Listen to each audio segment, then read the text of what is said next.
E aí, tudo bem com você? Legal que você está aqui comigo em mais um vídeo.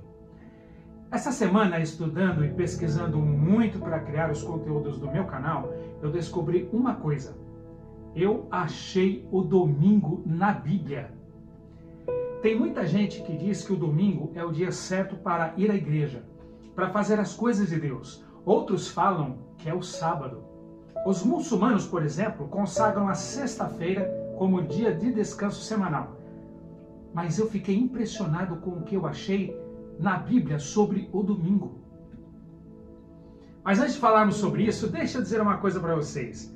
Não perde tempo, se inscreva nos meus canais, procura lá pelo meu nome, Júnior Prato, se inscreva e compartilhe os vídeos com seus amigos, ok? Tem muita gente precisando ouvir falar de Deus.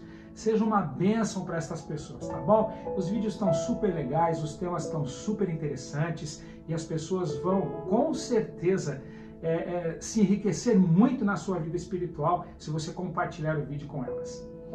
Mas voltando ao assunto, rapidamente eu quero falar o que eu achei sobre o domingo na Bíblia para vocês. Para nós entendermos sobre o domingo na Bíblia, nós temos que entender também o sábado, para termos dois elementos de comparação e decifrarmos essa polêmica. Qual o dia certo de adoração? Então eu vou começar aqui explicando o porquê existem cristãos que guardam o sábado. E depois entramos falando sobre o domingo, ok? Pega a sua Bíblia e vai acompanhando texto por texto, que eu vou colocar aqui para você conferir. Não vai dar tempo de ler todos os textos, mas as referências bíblicas vão aparecer no vídeo e você pode ir conferindo. Pausa o vídeo e vai lendo a Bíblia e conferindo texto por texto que eu disser, tá certo? Abra sua Bíblia ou ligue a sua Bíblia em Gênesis capítulo 2, nos versículos de 1 a 3. A palavra de Deus diz assim: Assim foram concluídos os céus e a terra e tudo o que neles há. No sétimo dia, Deus havia concluído a obra que realizara. E nesse dia descansou. Abençoou Deus o sétimo dia, que é o sábado, e santificou, porque nele descansou de toda a obra que realizara na criação. O sábado foi estabelecido por Deus na semana da criação, contrariando o que muita gente diz que o sábado foi criado para os judeus. Gente, não existiam judeus na semana da criação, ok? Se vocês forem em Ezequiel, no capítulo 20, no versículo 20, você vai perceber que o sábado é um sinal entre Deus e o seu povo. A Bíblia diz assim: santifiquem os meus sábados, para que eles sejam um sinal entre nós. Então vocês saberão que eu sou o Senhor, o seu Deus. Em Marcos, no capítulo 2 e no versículo 27, a Bíblia esclarece que o sábado foi feito para toda a humanidade e não somente para os judeus. Ela diz assim: o sábado foi feito por causa do homem e não o homem por causa do sábado. E o homem, aqui nesse texto, é o gênero humano, ok? O sábado é um dia de alegria e descanso.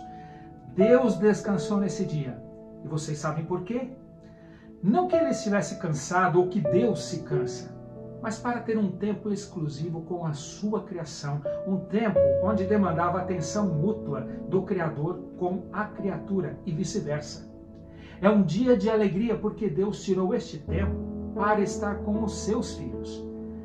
Que pai não se alegra quando está na companhia de seus filhos? O sábado também é um santuário no tempo, porque é o dia que Deus santificou para a sua adoração. Nos mandamentos está escrito assim: lembra-te do dia do sábado para o santificar. Esse lembra-te quer dizer que nós nos esqueceríamos dele, como fizemos ao longo do tempo.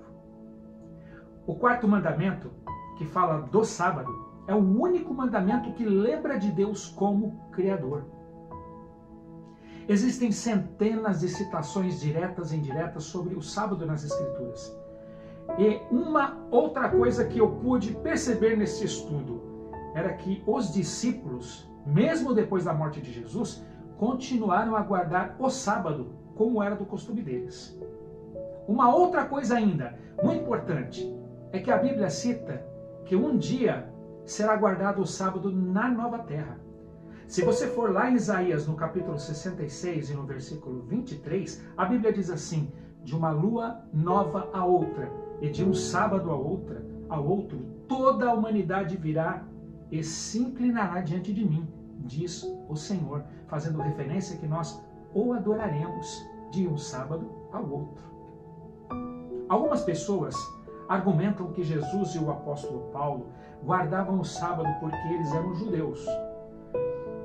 Mas Jesus não guardou o sábado só porque era judeu, ou para agradar judeus. Se nós estudarmos detalhadamente esse tema, veremos que o objetivo de Cristo ao guardar este dia era o fato deste ser um mandamento de Deus, dado no princípio de todas as coisas, antes de haver pecado. Outra coisa, Jesus o fazia motivado pelo amor a Deus, e o mesmo nós devemos fazer hoje. A palavra de Deus diz em João capítulo 14, versículo 15, se me amais, guardareis os meus mandamentos. Uma outra coisa ainda que eu descobri nesta minha pesquisa, que o sábado não salva, quem salva é Cristo. Que o sábado não deve ser adorado, quem deve ser adorado é Deus. E descobri também que nós devemos agradar a Deus, e agradar a Deus é fazermos o que Ele nos pediu. O sábado foi criado por Deus.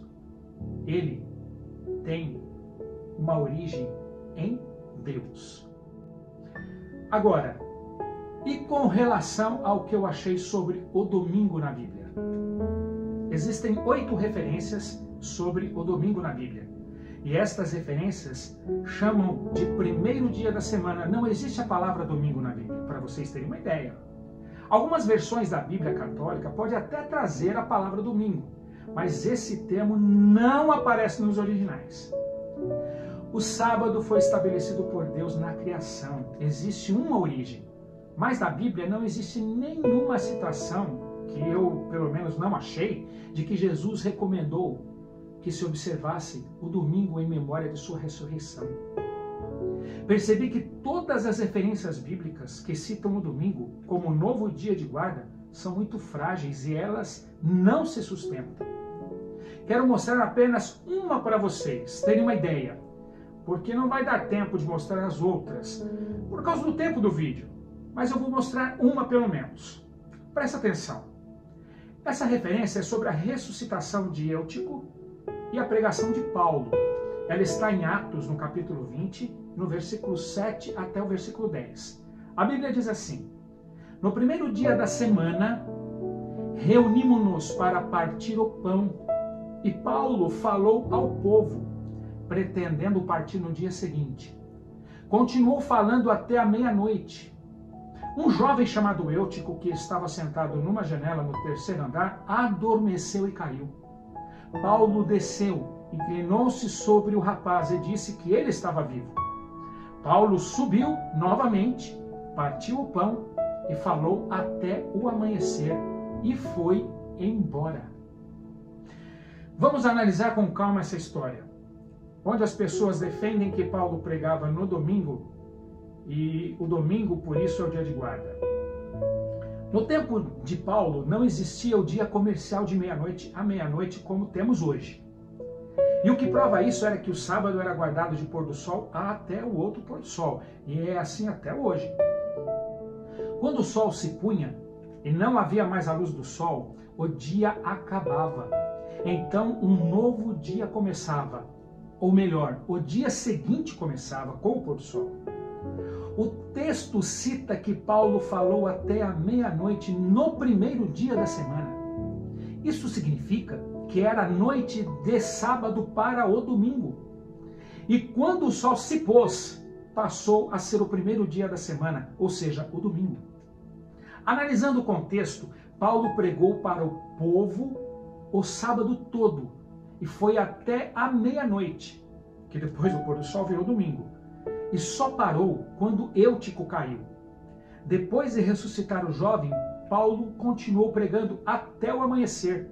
E aqui, esse amanhecer era amanhã de domingo. E depois que amanheceu, Paulo foi embora. É isso que o texto diz. Se o domingo fosse o dia de guarda, Paulo não teria partido, até porque Paulo era um judeu e eles não viajavam no dia de guarda. Perceberam a fragilidade ao dizer que o primeiro dia da semana se tornou o dia de guarda pelo fato de Jesus ter ressuscitado no domingo? Paulo teria observado o domingo se isso fosse verdade, mas ele partiu para a sua viagem. Outros textos são dados para se considerar o domingo como dia de guarda, mas estes textos em momento nenhum falam de uma mudança do dia de guarda. Como eu falei, existem 8 textos que falam do primeiro dia da semana. São eles, anotem aí, Mateus 28:1, Marcos 16:2, Marcos 16:9, Lucas 24, versículo 1, João 20, versículo 1, João 20, versículo 19, 1 Coríntios 16 e o versículo 2, e Atos 20, de 7 a 10, que este último é esta explicação que eu dei a vocês há pouco sobre a ressuscitação de Eutico e a pregação de Paulo. Gente, vai lá na Bíblia e leiam estes textos, texto a texto. Nenhum fala sobre o domingo como dia de guarda.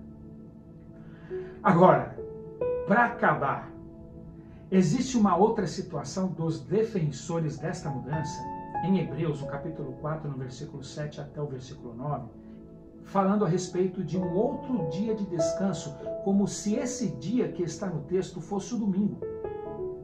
O texto diz o seguinte, pasmem: por isso Deus estabeleceu outra vez um determinado dia, chamando-o hoje, ao declarar muito tempo depois por meio de Davi, de acordo com o que fora dito antes: se hoje vocês ouvirem a sua voz, não endureçam o coração. Porque se Josué lhes tivesse dado descanso, Deus não teria falado posteriormente a respeito de outro dia. E nesse ponto do versículo é que se insinua que aqui está falando sobre o domingo. Mas o texto continua dizendo: assim, ainda resta um descanso sabático para o povo de Deus. O texto termina falando sobre o descanso sabático. Como pode, no mesmo texto, se insinuar que existe outro dia de descanso, se um pouco mais para frente o versículo fala do descanso sabático? Desculpa, eu não consigo achar base bíblica de que o descanso criado por Deus, que é o sábado, passou a ser o domingo. E aí eu fui pesquisar de onde tiraram essa mudança. Logo depois que Jesus subiu ao céu, o cristianismo começou a ser perseguido terrivelmente. Os grandes e terríveis shows de crueldade no Coliseu eram um espetáculo de morte. Durante muitos anos, os cristãos foram perseguidos até a morte. Morriam homens, morriam mulheres, morriam crianças. O problema para Roma era que, apesar de perseguir e matar muitos cristãos, eles não conseguiam matar o cristianismo. O sangue dos cristãos na terra era como semente que fazia com que aparecessem mais cristãos ainda. Nenhum imperador romano, por mais poderoso que tenha sido, conseguiu vencer o cristianismo pelo medo, pela perseguição. Foi em vão. Mas você conhece aquele velho ditado: se você não pode com eles, então se junte a eles. Assim, desse jeito, um imperador muito esperto decidiu que não iria mais lutar contra o cristianismo. Ao contrário, iria unir-se aos cristãos. Ele resolveu se declarar cristão e agora fez com que o cristianismo passasse a ser a religião oficial do Estado. O nome desse imperador era Constantino. Só que Constantino era pagão, amava outros deuses, guardava outro dia. A Bíblia para ele não valia de nada. Assim Constantino parou com a perseguição e o que muitos pensaram que era uma bênção foi uma maldição. Isto porque Constantino começou a introduzir dentro do cristianismo as coisas nas quais ele acreditava. Aos poucos, ele foi fabricando um cristianismo que era a sua própria cara. Constantino, que era pagão, portanto idólatra, adorava ídolos. introduziu dentro do cristianismo a adoração de imagens. Isso depois que o Novo Testamento já tinha sido completado e que todos os apóstolos já tinham morrido. Constantino, o Grande, promulgou a primeira lei civil acerca do domingo, ordenando que todas as pessoas do Império Romano, exceto os fazendeiros, deveriam descansar no domingo. Foi o primeiro decreto dominical, 7 de março de 321, e ele dizia o seguinte: devem os magistrados e as pessoas residentes nas cidades repousar, e todas as oficinas serem fechadas no venerável dia do sol. E junto com ele, no plano, estava o Papa Silvestre, que o nome dá origem à nossa corrida de final de ano no Brasil, a São Silvestre. Não tem para onde correr. A origem do sábado como dia de guarda está em Deus. A origem do domingo como dia de guarda está em Constantino e no Papa Silvestre. Em quem você vai acreditar? Eles fazem uma ginástica para provar o domingo como dia de guarda na Bíblia, mas eles não conseguem. E sabem por que não se muda isso? Porque mudar agora traria um racha no mundo cristão. Imaginem vocês a mudança dessa tradição. Muitos não aceitariam. Então preferem agradar aos homens do que a Deus. E você? Vai escolher o quê? Lembre-se, porque em verdade vos digo que até que passem o céu e a terra, não será omitido nenhum só tio ou uma só vírgula da lei, sem que tudo seja realizado. Mais importa obedecer a Deus do que aos homens. Pense nisso. Vamos orar? Senhor nosso Deus e nosso Pai, queremos pedir, Senhor Deus, que o Senhor nos mostre, através da sua palavra, qual é o verdadeiro dia de guarda que nós devemos guardar conforme o Senhor nos pediu. Porque esse dia nos lembra do Senhor como o Criador deste planeta. Foi um dia que o Senhor descansou, um dia que o Senhor santificou. E este dia é o sábado do Senhor. E a sua Bíblia diz isso. Infelizmente, nós não conseguimos encontrar outros argumentos para dizer que o sábado mudou para o domingo.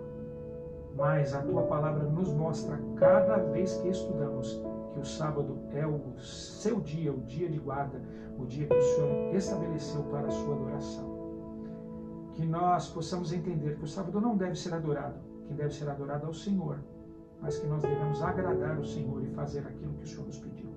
Fica conosco, nos dê discernimento, em nome de Jesus Cristo te pedimos. Amém, Senhor. Que bom que você ficou comigo até aqui. Lembre-se, é muito melhor agradar a Deus do que aos homens. Vai na Bíblia, lê a Bíblia de cabo a rabo e estuda a Bíblia profundamente. Você vai perceber, como eu descobri, que o domingo não é o dia de guarda. O sábado é o dia de guarda, o sábado foi estabelecido por Deus. E eu fui na Bíblia para descobrir isso. Vai lá, estuda. Se você não sabe estudar, pergunta, quem sabe até para o seu pastor. Se ele não é um guardador do sábado, por exemplo, pergunta para ele então te explicar como que o sábado mudou para o domingo. E vai na Bíblia, não fique só naquilo que ele falar. Vai na Bíblia e pesquisa, tá bom? Que Deus te abençoe muito, que o Espírito Santo de Deus te dê discernimento e comece a abrir a sua mente para as coisas que nós vamos passar nesses últimos dias desta terra. Que você tenha uma ótima semana. Um beijo no seu coração. Fica com Deus e tudo de bom para você. Tchau, tchau.